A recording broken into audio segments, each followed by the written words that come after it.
Yeah. Prophetic utterances, they coming from the top down. When the king on the means of production is no cop-out. And to be clear, his name is Christ Jesus. Came down to the heathens, kicked it for a lifetime to make the scales even. If I ever feel invisible like I've been ghosted, I just remember how they treated the son of Joseph. I just remember what life was like on 33rd Street. Tummy aching, ribs showing, and plus I'm thirsty. But no weapon formed against me can't hurt me. See, I have seen the mountaintops and I'm hoping they heard me. They prophesied me when I was 4, I would be that guy. Drip the water on me, I spiritually baptized. God still get on me, I get critically chastised. Got enough vision for my front and for my backside. But one woman, I don't wanna be none like you rap guys. I took shorty to Thailand, cause she wanna eat pad thai. Sound like the fat guy who made the videos about the frat guys. And how little baby is like the magi. Remember when my auntie Nan thought I'd be a failure? Man, dawg, didn't I try to tell you? Ever since I got my banks up like I'm Azalea. Now groupies hit me up to show they genitalia. Hold up, to be clear, we decide, but foggy to be fair, that might be TMI. Even I see past all the lifeless mannequins. See him fly, stay skywalking like a mannequin. If you sugarcoat-ish, they gon' say they feel you. But if you spit that real-ish, they gon' try to kill you. But I can't hold none back, cause ish be too real. Cry me a Timberlake like Jessica Biel. I don't feel none of pressure, I be too chill. Independent, I ain't take a new deal. Oh, I had to put my ego aside. I put my pride to the side like Marty McFly. Yup, time travel, just peep the almanac. Calling plays behind the scenes, and plus our quarterback, I only fail forward. There's no way I'm holding back. Time tested, oh, you ain't never heard of that. These ancient truths, you can call them older facts. 45 for 40 days and 40 nights, 40 racks on him, but I'ma need like 4 of that. Robin Hood capped out, you know I ain't going back. Going back, going back, going back, going back, going back, going back.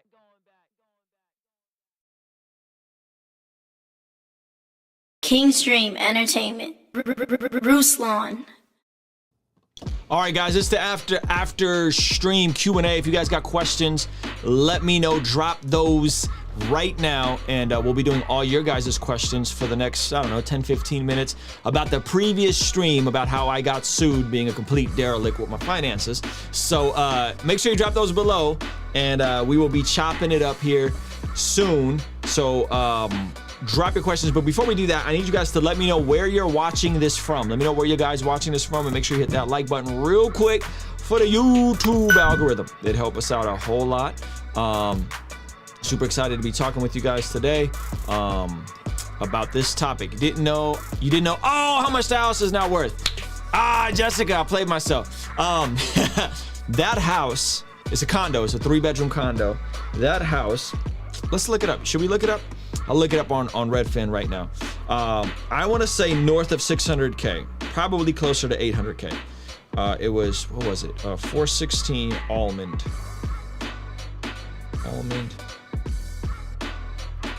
Let's see.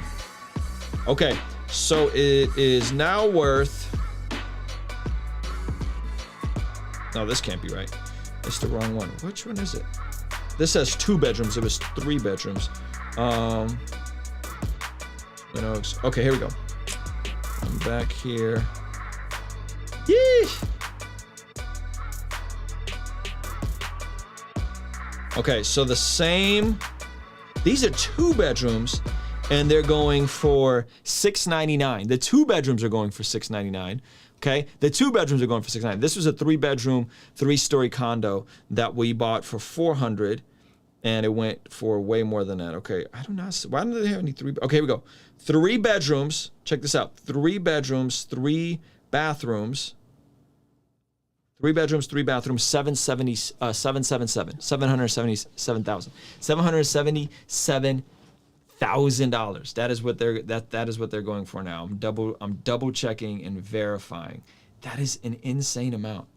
Holy moly. Wow. Yep. 745 to 777. Sheesh. Yeah. So, gosh, I should have answered that question. That condo went for an outlandish amount. Yeah. So 405 in 2005, which was the peak of the market, by the way, back then.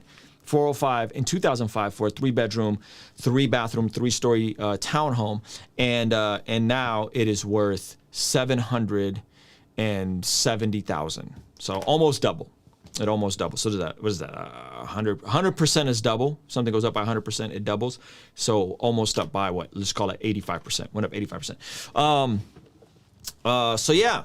Thank you for my. I was like, there's something I'm forgetting. There's a point I need to come back to, but I don't know what it is. Only by grace. Thanks for sharing, Ruslan. I'm taking your advice and looking at what skills I have now and what skills I can develop over time. Yes. A lot. And some things, to be fair, some things are easier to transfer than others. Right? So like if you know, like I knew how to mix music and I knew how to make beats. That is substantially easier to bring over to video editing. Because the same software that at the time I was using for making beats, which was Sony Music Pro, Acid Pro, they had a Sony Vegas Pro, which was literally the same shortcuts, same layout, same everything. So because I knew how to work on music, they had a video software the same. So the first couple of music videos I edited, I paid someone to shoot them who had like a nice camera.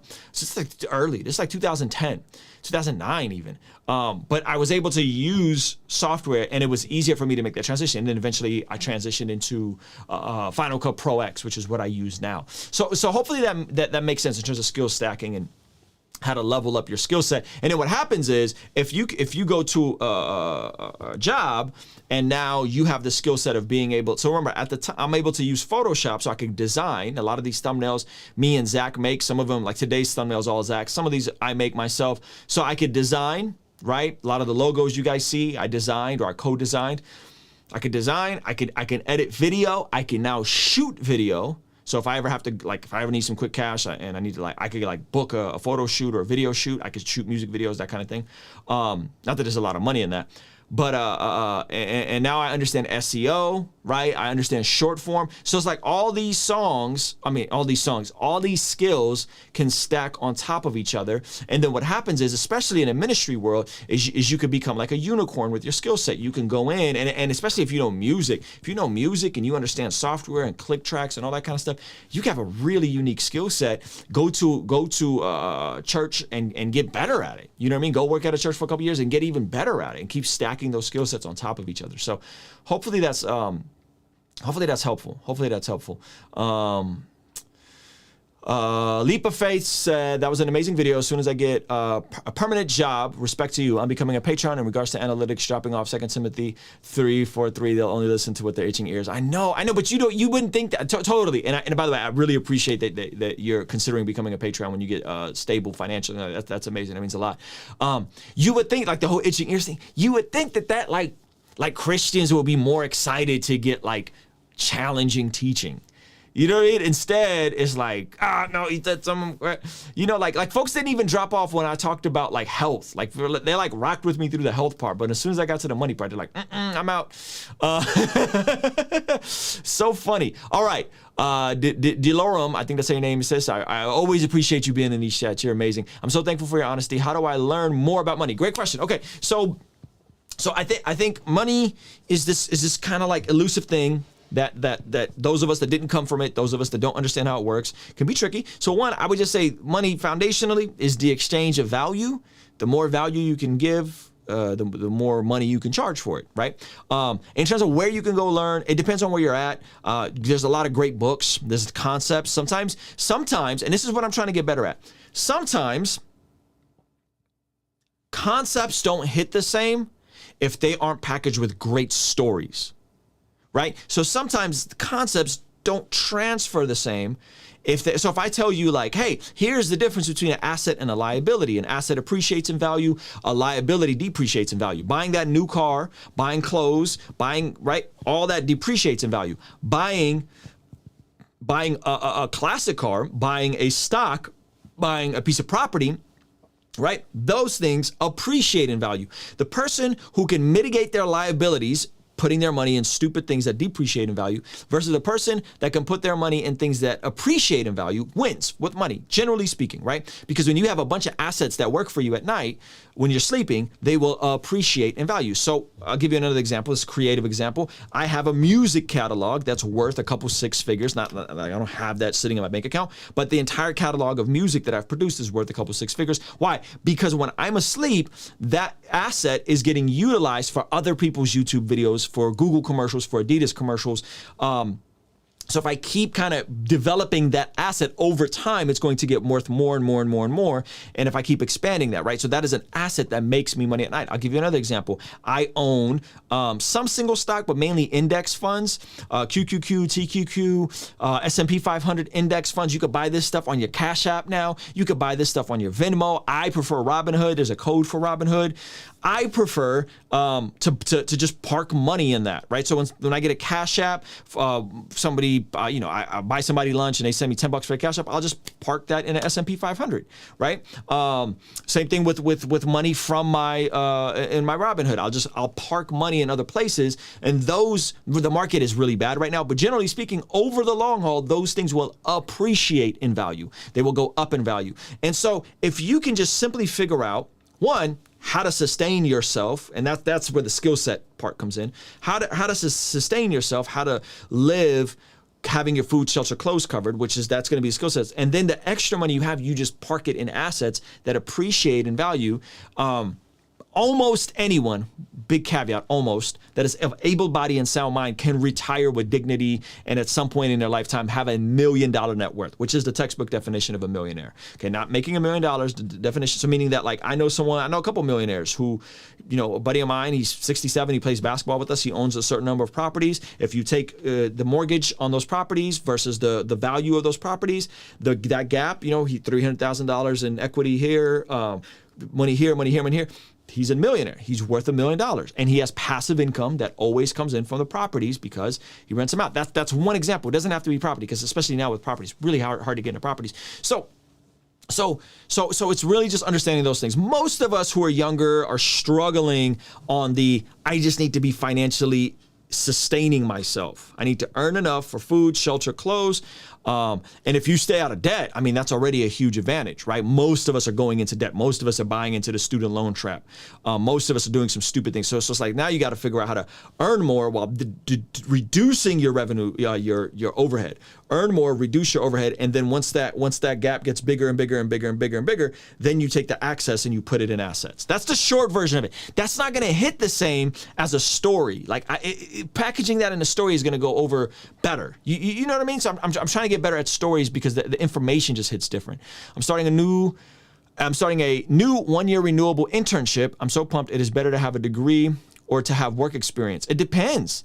There's certain things you need a degree in. If you want to be a teacher, if you want to be an engineer, if you want to be a doctor, if you want to be a lawyer, you got to have that degree. If you want to go into the market and start a business or be a creative or video editor, all those things, like that stuff is just more skills and internships and relationships, like honestly, because what happens is like people bounce around who are creatives. Generally they freelance, they're solopreneurs, they have a bunch of different clients, and then eventually they'll find one client or two clients or one guy that they want to be on their team, and they'll go and work for them. And because they have a skill set, if you could have a unicorn skill set, you could probably go be a number 2, number 3 at someone's company and really crush it. So if like Zach was a freelance entrepreneur working with a bunch of people, and then over time he's like, I don't really want to have all these different clients, so he's over here, he has a unique skill set. He can make thumbnails, he can edit video, he can help me come up with concepts for videos, he can help me script videos, he can make TikTok videos, he can do the email marketing side of things, he can write copy. That is a unicorn skill set.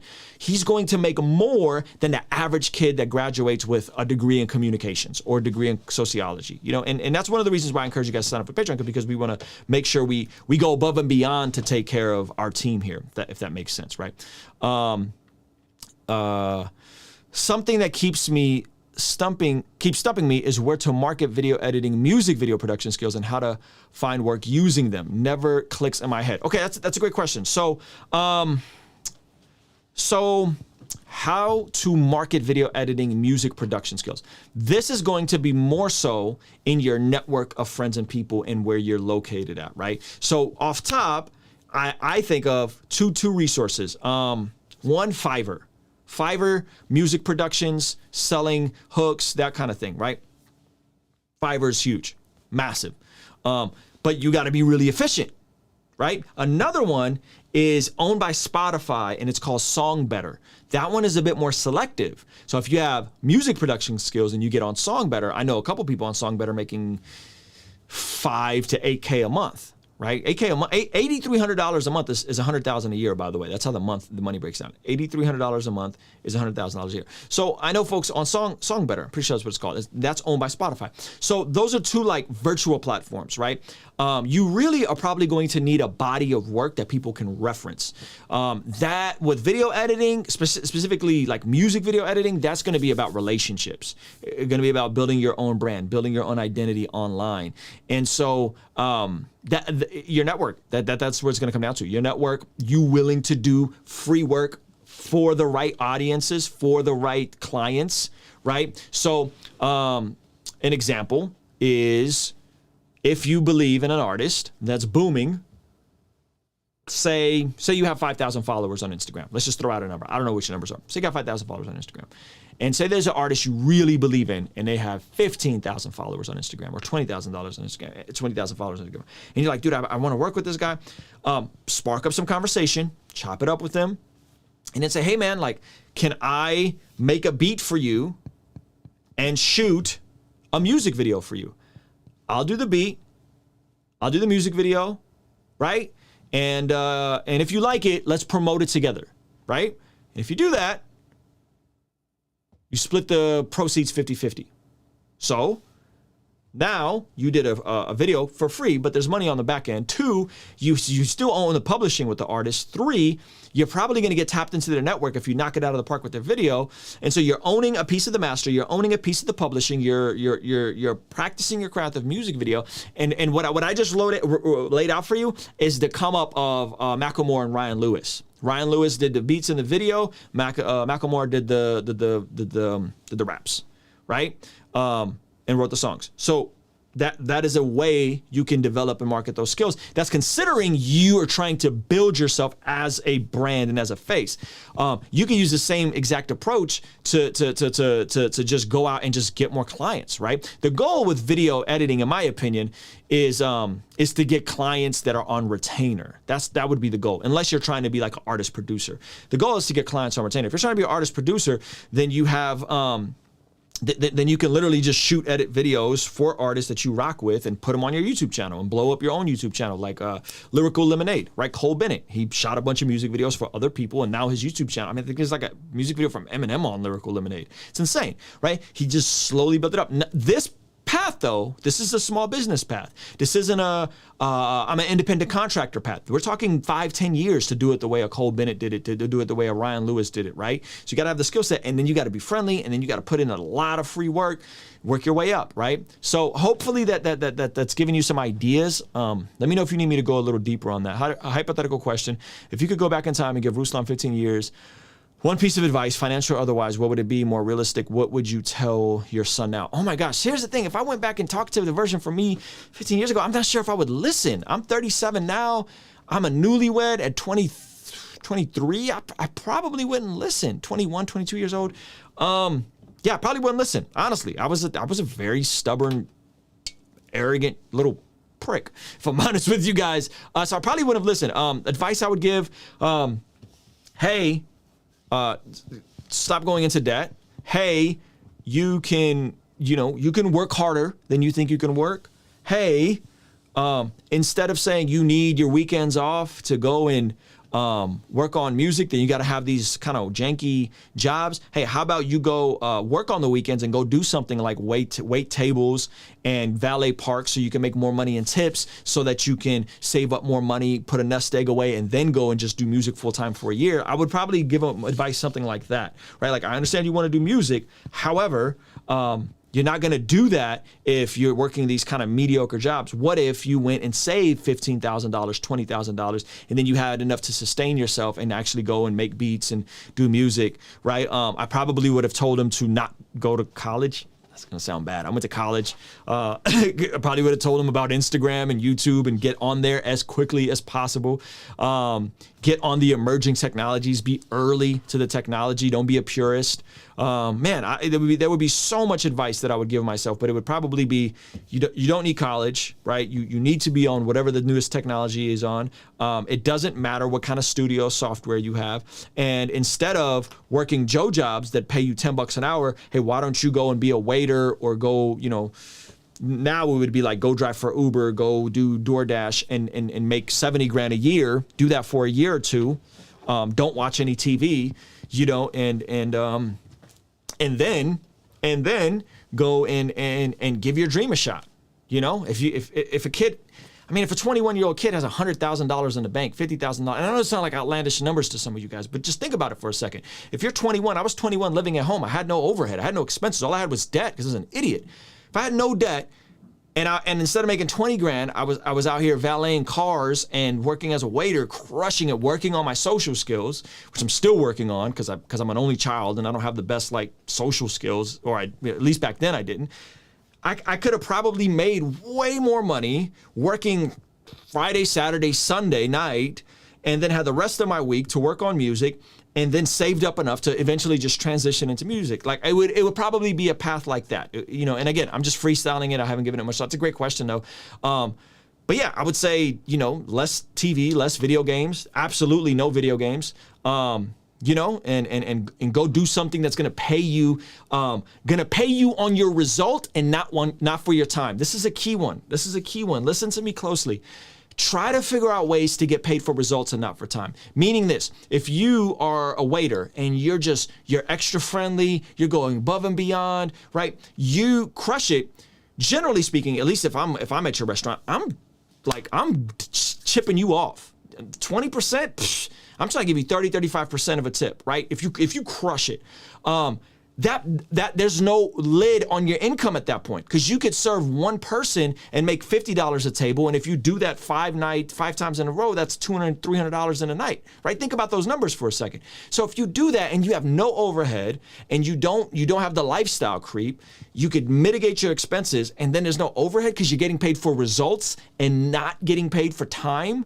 I was working $10 an hour, trading my time for money. You want to trade results for money. The waiter thing is one example. If you write a great song, if you you come up with a piece of property, IP, right? There's a more macro creative things. But if you can create value for people in a way where you knock it out of the park. Here's an example. This is going to sound really bad.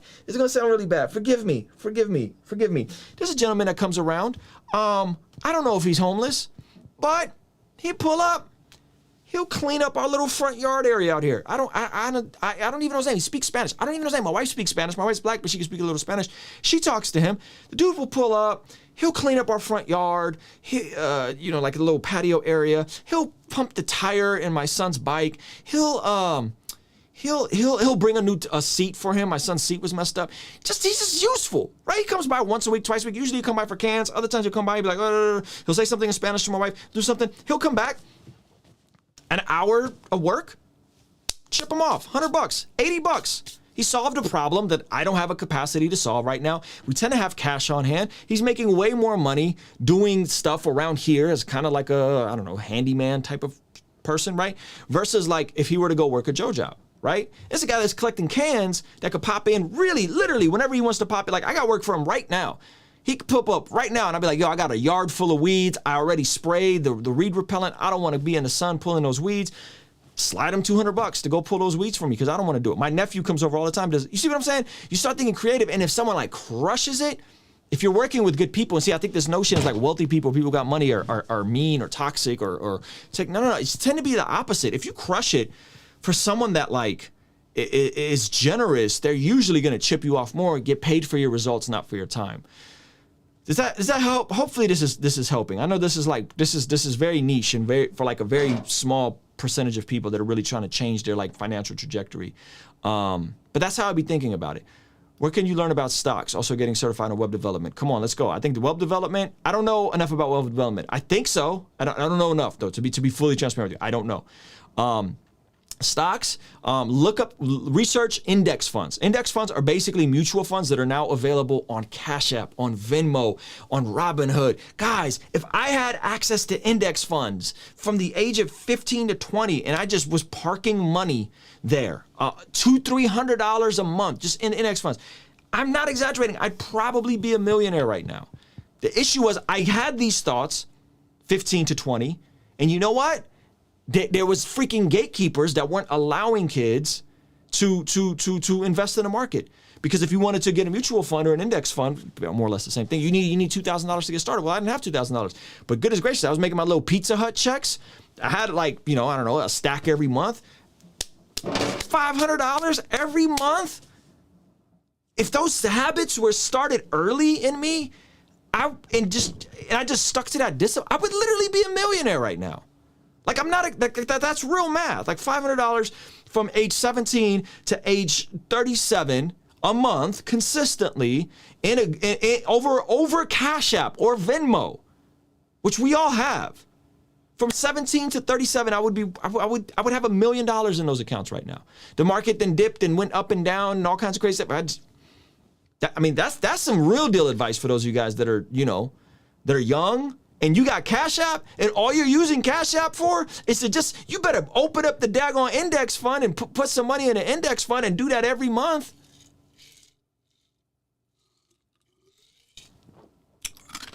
Anyway, hopefully this is helpful.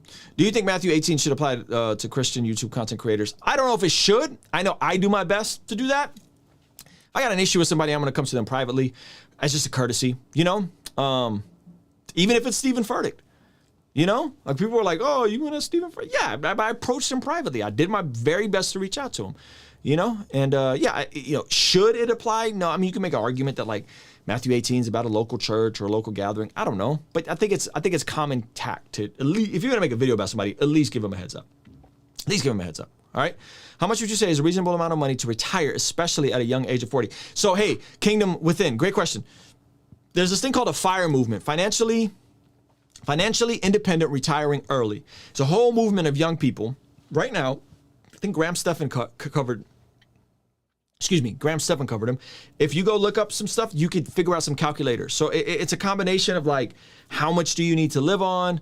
How long do you want to work? How much do you need to make? But you can figure out calculators. So, it really depends on how much you want to live on. So say you want to live on, let's just make the math simple, $100,000 a year. Just 100, you want to live on $100,000 a year. That's how you want to retire. Okay. So they say you're not supposed to pull out more than 3%. Let's just call it 5% to make the math simple. So you're not supposed to pull out more than 5% of your goose egg, right? So 100,000 a year, what's 5% of 100,000? 2 million. So if you can have 2 million in index funds, right? 100,000 is, is that right? 100,000, yeah, 100,000 is 5% of 2 million. So 100,000 a year from 2 million, let's just say you got 2 million index funds, you could pull that out every single year. You could pull out 100,000 a year, every single year. I don't know taxes and any of that kind of stuff. Let's just call it 80, 75 after taxes, because the capital gains tax is going to be different. So if you have $2 million sitting in an S&P 500 and you pull out 100,000 a year, that 2 million should replenish itself, right? That 100,000 will replenish itself in a 2 million, and you should be able to do that indefinitely. Yes, the market's going to go up and down, but they say 3%. I think 5%. 3% is like the quote unquote standard. So you got to figure out that number. What is that? What is the number you want? If it's, I want to live on 100,000 a year. Great. Okay, let's just say you are cool with living on 50,000 a year. Okay, so what is 50,000? What do we do? $1 million. So you need $1 million in index funds. You could pull out a consistent 50,000 a year, and that $1 million will forever sustain itself because of how compound interest works, right? So check it out, a FIRE movement, financially independent retiring early. That's how I look at it. All right, Grandma Joe, your thoughts with limited time, start adding shorts or focus on getting better on lives and clip them? Great question. It depends on the goal. If you want to become a better YouTuber, I would say keep figuring out live, keep editing that. If you want to grow your YouTube as quickly as possible, fast growth, you just explode shorts, master TikTok, Instagram Reels, YouTube Shorts, master those. So it depends on what the goal is, right? We do both. By the grace of God, again, Grandma Joe. We have Zach's a full-time team member. We got Gabe, who's in Toronto. He edits our TikToks. We're blessed. So we do both.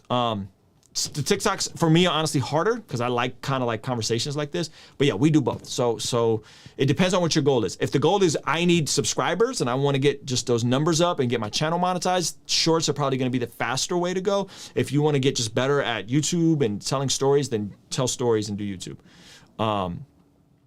It just might be a slower growth, you know. I'm in Toronto. Hook me up with Gabe. Yeah, so Gabe edits our TikTok videos. I don't know, are you a YouTuber? He's looking for other clients if you're a YouTuber and you have a budget. DM me on Instagram, This is Salvation, and I'll hook you up. I'm not sure if you're a YouTuber or not. Let me look you up real quick. All right, guys, I got to go here in a sec. This has been fruitful. Hopefully you guys like this sort of content. Yeah, you are a YouTuber. Here, I just subscribed to you. So, Stephen Furtick said what 4 hours ago?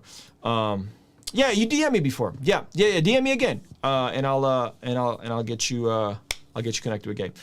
You can go watch the other video. I'll drop it here for you guys. The unedited version is up. You can check it out. I got to chop it down a little bit. I'm just gonna take. Why is it limited? What is YouTube doing? All right, here's the video that you guys should go see if you haven't seen it yet. I just dropped it there. All right, guys, I got to go. Again, if you find value from what we're doing here, please consider partnering with us on Patreon, $10 a month. We have our Zoom call this Sunday at 2, and you can call in, ask me a question live on the air, and we even have a little bit of offline time. If you're like, I don't know, kind of private question I want to ask you, we have some offline time. So you can check that out. If you want, what was the name of the song? This song is called Where Did It Go? I think it's off of the Love What You Do album, my latest album. If you go to Spotify and search Ruslan, it's the latest album I just put out. It's the intro on it. All right, guys, I appreciate you guys. I'll see you guys later. All right, peace. King Stream Entertainment. Ruslan.